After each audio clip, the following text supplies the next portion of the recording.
Partiamo dalle sensazioni prima di questa chiamata, ricevi la convocazione, cosa hai pensato? È stata una bellissima emozione perché non me l'aspettavo completamente, è stato il giorno dopo l'inizio delle vacanze natalizie, mi stavo preparando a rilassarmi qualche giorno prima della ripresa del campionato e mi è arrivata questa notizia bellissima da parte del Presidente, che è stata un'emozione sia per me che per tutti i miei compagni, per la società, è veramente un bellissimo regalo di Natale. Ecco, per una chiamata del genere, tu la vedi più come un premio per quello che hai fatto fino adesso o come un modo per dire ok, adesso facciamo ancora più sul serio e cerchiamo di alzare l'asticella? Io la vedo come entrambe le cose, perché sia un premio per quello che è stato fatto fino ad adesso, che è magari una partenza per qualcosa di nuovo. Questa è un'esperienza che mi è servita molto, ma soprattutto mi ha dato molti stimoli per continuare a crescere, a migliorarmi giorno dopo giorno. Magari un giocatore arrivato a 25-26 anni può sentirsi tra virgolette arrivato, un'esperienza del genere ti fa capire che non si smette mai di migliorare e non si smette mai di imparare qualcosa di nuovo ogni giorno, ogni allenamento. Ecco, a proposito degli allenamenti con Sandro Campagna, altro siciliano, altro palermitano, come ti sei trovato con lui come coach e anche come persona?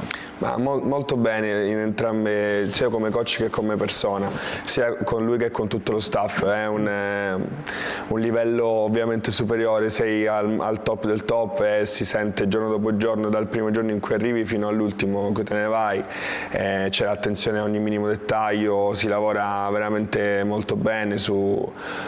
tutti i dettagli che poi vanno a formare un team che deve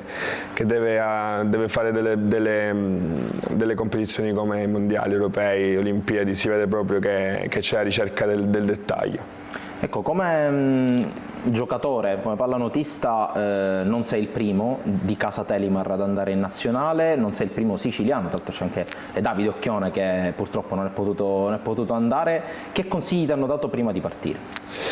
Mi hanno detto di prepararmi bene a livello fisico, hanno fatto bene perché effettivamente sono stati giorni di test fisici molto importanti,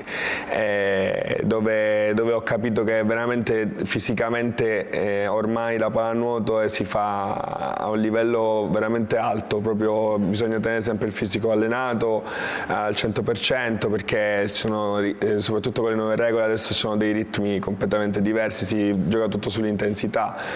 Lì ho ritrovato Davide, era stato convocato poi non è riuscito a venire, ma ho ritrovato Mario Del Basso, mio ex compagno in squadra, poi c'era Ciccio Casse come siciliano, anche lo stesso Ciccio Condemi, c'era una bella rappresentanza della Sicilia lì. E alla fine di questo collegiale, a livello proprio da giocatore, cosa ti porti?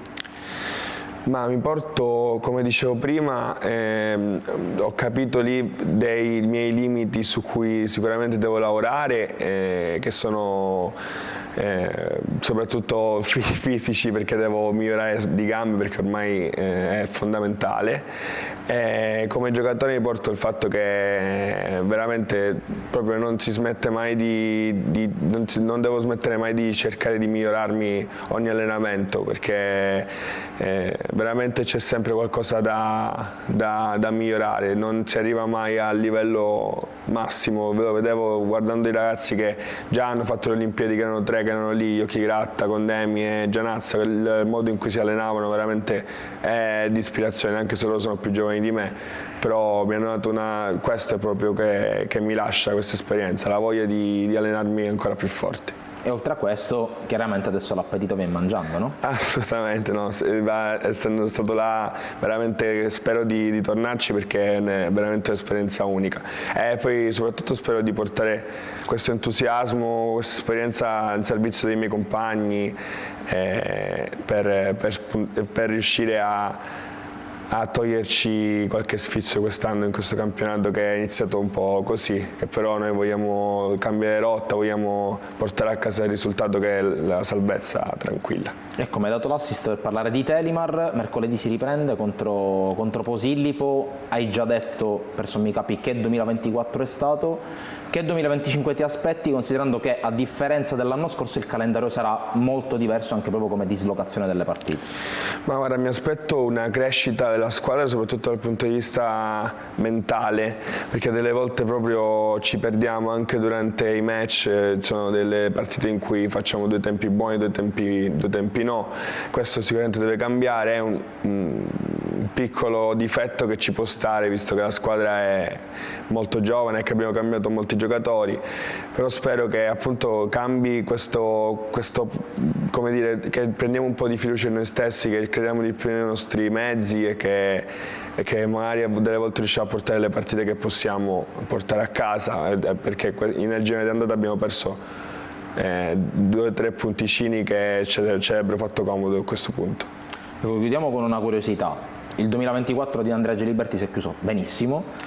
cosa ti aspetti al 2025 a livello individuale, come squadra, anche come nazionale? Perché no? Ma mi aspetto prima di tutto di conquistare questa salvezza che è fondamentale e poi di lavorare su me stesso giorno dopo giorno per migliorarmi sempre di più. Non so, non mi pongo obiettivi al momento, l'obiettivo, detto sinceramente, poteva essere l'universiade, però ho scoperto qualche giorno fa che è fino ai nati 2000 e quindi non sarà possibile, poi per le competizioni ovviamente nazionali non mi ritengo ancora all'altezza, quindi obiettivi personali sono veramente tutti legati alla squadra, al raggiungimento dei nostri obiettivi di gruppo.